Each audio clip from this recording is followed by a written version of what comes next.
Hi friends, welcome to all of you who are returning or those of you who are new to Southern Oregon living. If you haven't seen part 1 of our Pacific Northwest adventure, you might want to go back and check that one out first.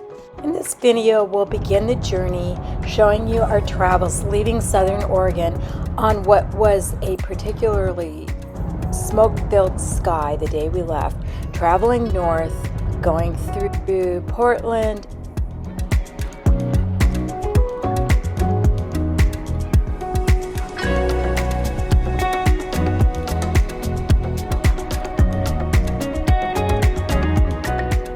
and then obviously into Washington, where we decided to take a new route. So we traveled up Highway 5 until we got a little bit southwest of Olympia, and then we switched over to Highway 101 so that we could drive along the Puget Sound heading toward Port Townsend.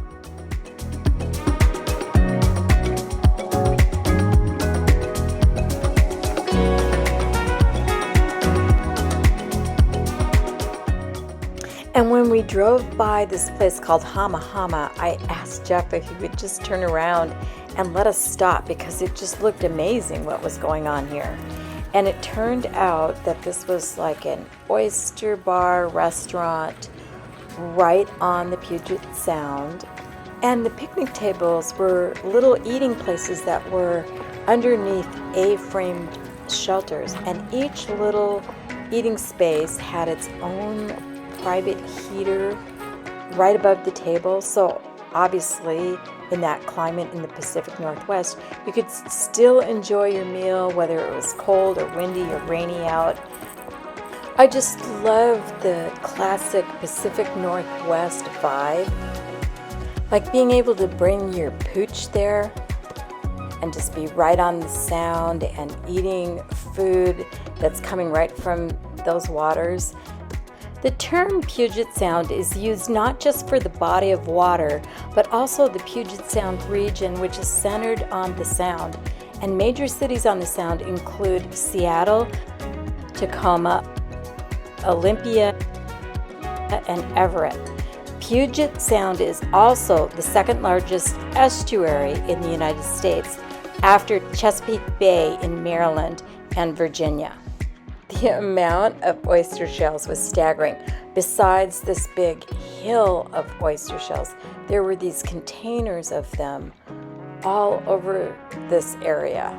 Originally, we tried to book our first 2 nights for Port Townsend, but they were all booked up because they were having their annual wooden boat festival. So instead, we stayed at the inn at Port Ludlow, 29 miles south of Port Townsend.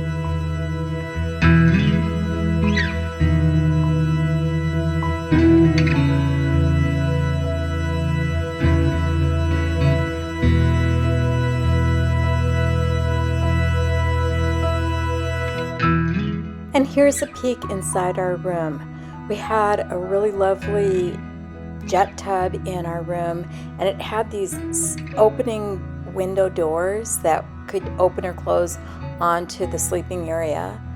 And then it also had a fireplace and a really nice view of the water out the window there.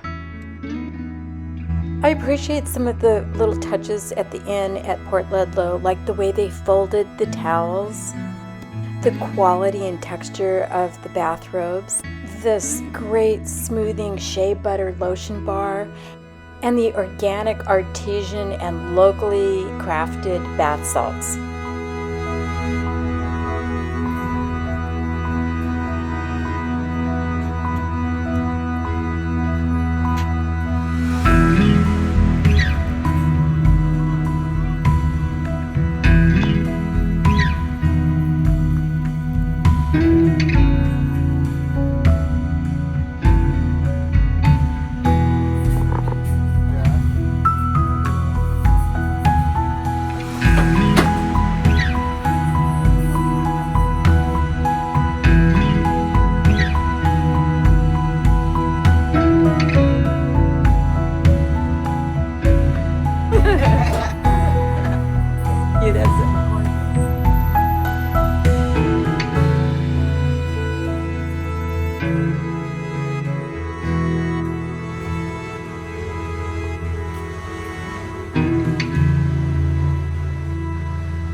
And now I want to give you a little taste of their annual wooden boat festival.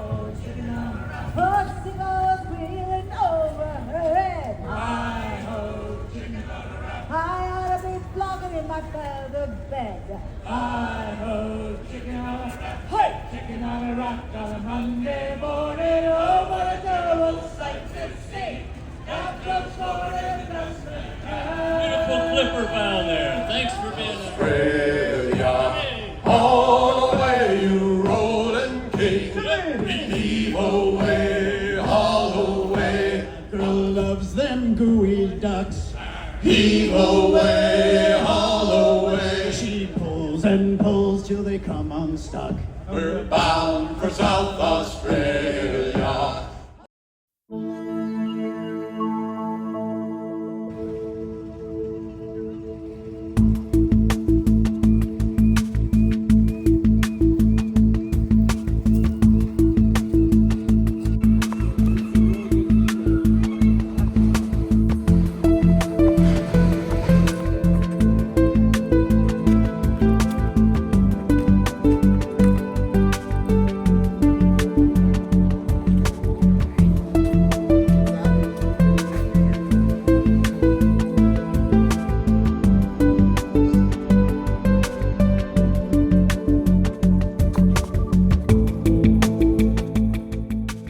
And here you can see the inter-island car and passenger ferry coming into Port Townsend.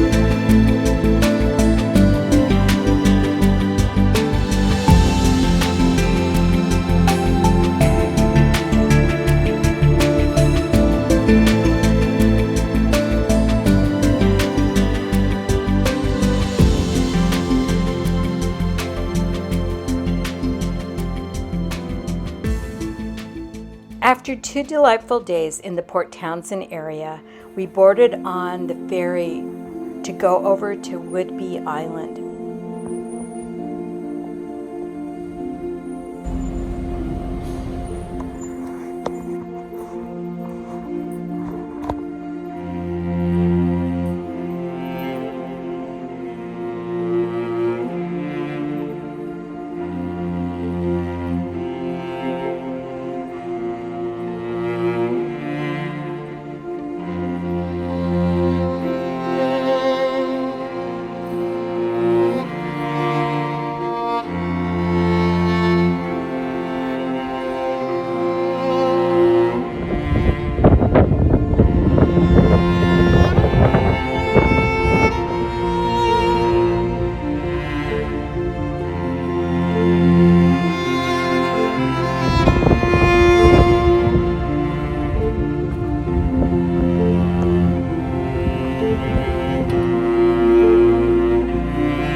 When we walked inside this red building on the wharf there, this is who I met, and this is what it looks like inside there. There's a great little cafe and gift place inside here.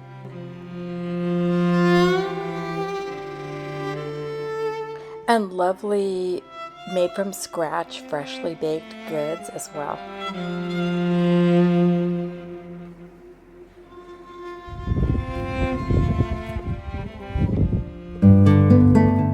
We had the most delicious brisket Reuben sandwich at the Front Street Grill. And then after lunch, I just had to treat myself to a little ice cream at this fabulous place right across the street. And I loved that they let me get a child scoop for less than $2. After lunch, we needed to make tracks and head on over Deception Pass Bridge. This two-lane bridge, which crosses the historic Deception Pass, connects Whidbey Island to Fidalgo Island. And that is where Anacortes is, which is the next place we need to catch our ferry to take us to Orcas Island.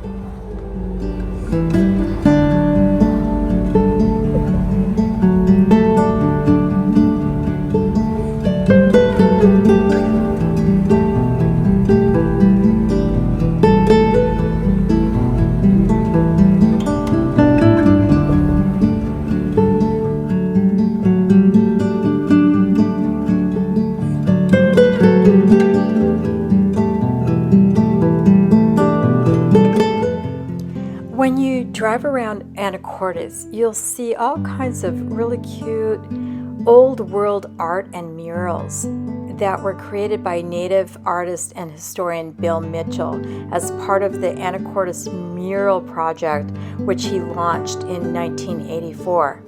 And Mitchell's murals depict historic figures and scenes from the town's past. Making our way through town, we arrive at the check-in point for our second ferry of the day that will be taking us over to Orcas Island. It's always suggested that you get your tickets 2 weeks in advance so you make sure there's still room on the ferry for you. And they do ask that you show up at least 45 minutes to an hour beforehand. Once we were all set in the lineup ready to board the ferry, we had plenty of time to get out and walk around a little bit. And it's so funny that all the cars in our lineup looked like white cars, just like ours. Right off to the side on the right, there's a little stretch of beach, which we had time to just walk around and take the following photos.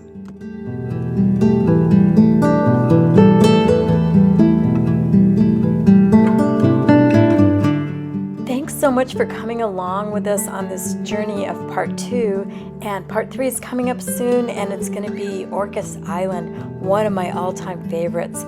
Please be sure to comment, like, follow, share, and subscribe. We appreciate that so much. Stay tuned, and we'll see you on the next video.